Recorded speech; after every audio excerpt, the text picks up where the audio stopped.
Duly seconded by Honorable Arnie Fuentebella. Is there any objection? Hearing none, the motion is carried.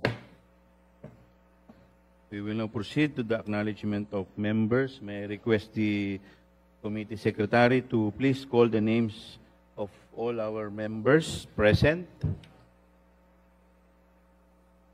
Morning, Mr. Chairman.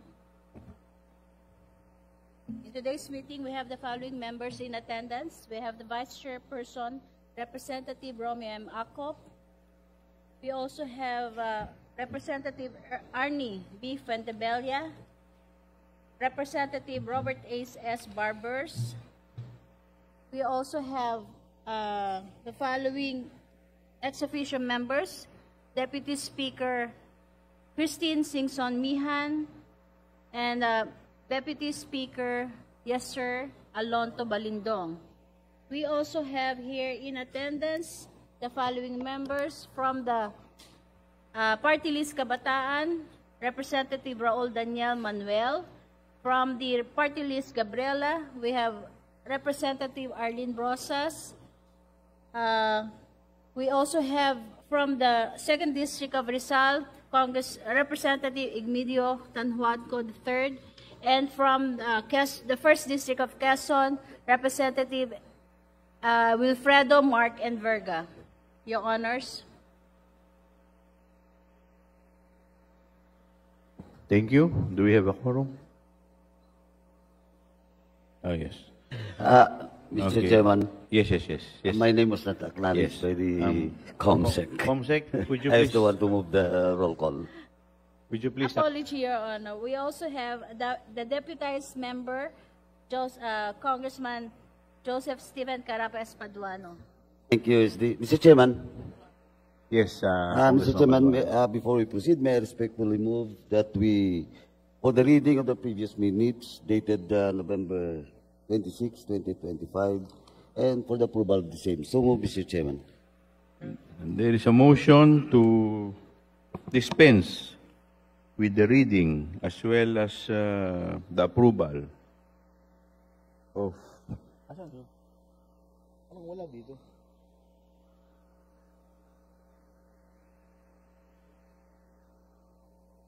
of the minutes of the meeting dated November 26, 2025.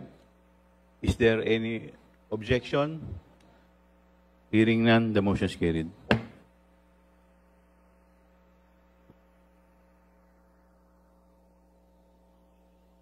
Comsec, would you please also acknowledge all the resource persons who are present in today's committee hearing? Your Honor, for the first item in the agenda, we have the following resource person present today. From the Commission on Audit, we have Ms. Eda Christine T. Hamolod, Ms. Christine Fer B. Elliott, Attorney Rizaldi T. Peralta. From the Bureau of the Treasury, we have Ms. Maria Cecilia Buñuel, Attorney Jericho Cardorna, Ms. Concepcion S. Austria. From the Commission on Higher Education, we have Attorney Jerome Christopher G. Lanes. From the Surigao del Norte State University, we have the President, Dr. Rowena Bing Plando. We also have Ms. Gay Rose Segura, Ms. Emilu Borja, Mr. Elvis Patulin, Dr. Mauricio Adlaon, Ms. Felicity May Ecleo, Ms. Mary Ann Narciso, Engineer Darwin Manca, Mr. Elwin S. Argana, Ms. Alicia B. Buenaflor, Mr. Roberto C. Buenaflor, and Attorney Vanessa Compasivo Jelly, from the Legal Office of SNSU. We also have Dr. Romy June Sunico, a professor and the director of Del Carmen campus of SNSU. From the Civil Service Commission, we have Attorney Ruth Eunice, Elmina Diamante, Attorney 6 of the Office for Legal Affairs of the CSC. Your Honors. Yes, may I also request the COMSEC to please administer the oath of all the First attendees.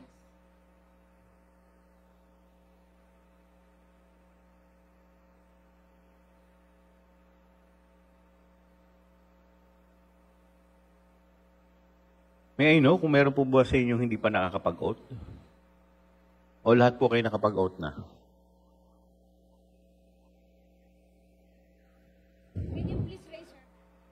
Yes. Comsec, may I request the resource person to please stand up?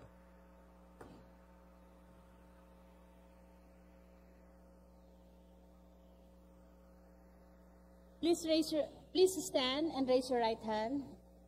Do you swear to tell the truth, the whole truth, and nothing but the truth before this congressional inquiry, so help you God? The oath had been taken, Your Honors. Thank you, Comsec. For all the rest who already took their oath during the first scheduled hearing, they are all bound by the same oath. The chair would like, before we continue, the chair would like to recognize the presence of Honorable Francisco Paulo Ortega from the 1st District of La Union and Honorable Ernesto M. Junicio Jr., 1st District, City of Manila.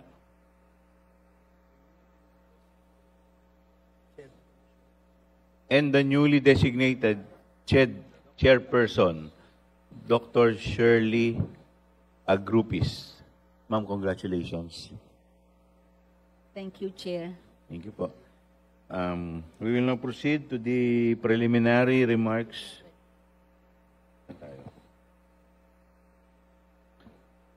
The committee has pending matters that will be tackled today as stated in our agenda. We will deliberate on the following measures. Number 1, House Resolution number 1319 on the alleged misuse of funds and mismanagement of the affairs of the Surigao del Norte State University, sponsored by Honorable Robert Ace Barbers. Number 2, the privilege speech number 376 delivered in plenary by Majority Leader Jose Manuel Manix Dalipe that called for an inquiry in aid of legislation on the financial condition of the Zamboanga City Electric Cooperative and its investment management contract entered into with a joint venture of Crown Investment Holding Inc. and Desco Inc. And number 3, the questioned utilization of the confidential funds by the Office of the Vice President and Department of Education, subject of privilege speech number 379 by Representative Rolando Valeriano, and the motu proprio inquiry undertaken by the committee. For the first item in our agenda, the committee invited resource persons from different government agencies and stakeholders to assist the committee in proceeding with the congressional inquiry. May I now direct the committee secretary to recognize the honorable author or sponsor of the House Resolution, the Honorable Robert Ace Barbers. Thank you very much, Mr. Chairman. Magandang umaga po sa ating mga colleagues at members of the Committee on Good Government and Public Accountability, and to all our resource persons. Magandang umaga po sa inyo lahat.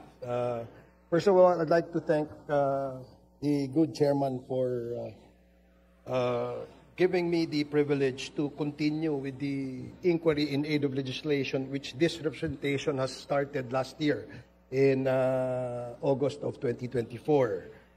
And since there are, after 2 hearings, Your Honors, we were able to uncover the anomalies, the malfeasance, misfeasance committed by the President of the Surigao del Norte State University. In addition to that, Your Honors, we were also able to uncover that it's not just the malfeasance and misfeasance that was committed of the President, but likewise, Your Honors, Mr. Chair, the incompetence of the President that led this university. Just to give a short narrative for the benefit of our honorable colleagues, allow this representation, Mr. Chair, to share some insights on the results of the investigation, the 2 committee hearings that we had in 2024. Under the stewardship of the former president of the university, President Gamboa, It has become a cautionary tale of financial mismanagement and irregularities. The 2022 COA Annual Audit Report revealed alarming lapses in governance, reflecting systematic failures to uphold the principles of accountability, transparency, and proper management of public funds. These irregularities, Your Honors, ranging from unliquidated cash advances to unauthorized expenditures, constitute gross violation of Presidential Decree number 1445, also known as the Government Auditing Code of the Philippines. These failures were enabled in large part by the complicity, or at the very least, the negligence of the members of the university's board. By allowing President Gamboa to remain in office beyond the 8-year term limit mandated by law, they facilitated the continuation of his questionable leadership. It was only through this legislative investigation that it was uncovered that he has been illegally holding office, potentially up to 2030, had the issue remained unexamined. Section 2 of PD number 1445 underscores the paramount importance of managing government resources in compliance with laws, protecting them against loss or misuse, and utilizing them efficiently. As the head of the institution, President Gamboa bears the ultimate responsibility for ensuring adherence to this mandate. The following incidents, however, paint a troubling picture of malfeasance, misfeasance, and a glaring dereliction of duty under his administration. Just to highlight findings in the last two committee hearings that this committee had, Mr. Chairman, there were deficiencies in the grant, liquidation, and recording of cash advances, amounting to 14.7 million.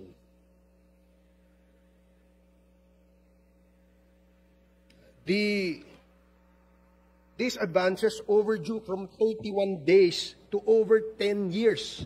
Pinabayaan po, umabot ng 10 taon ang liquidation ng mga grant at cash advances, Your Honors, Mr. Chair.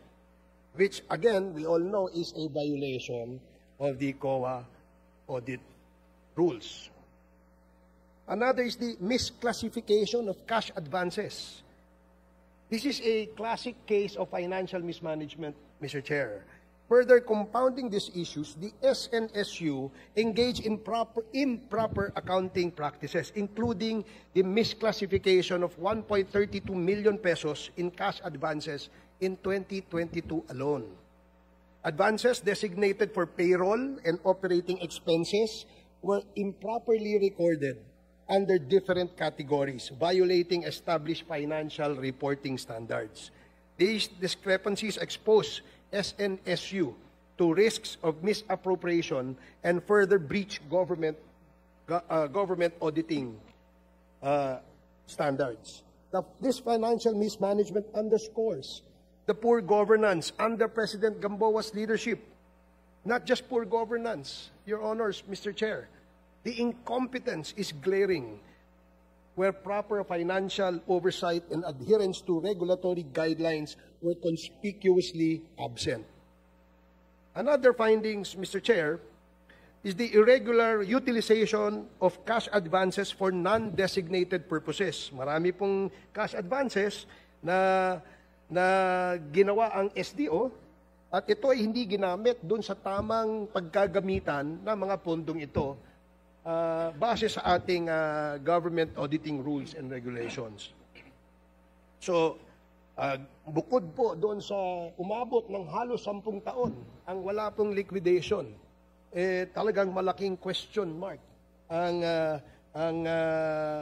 tanong sa ating mga kababayan, lalong-lalo na po yung aking mga kababayan mula sa Surigao del Norte.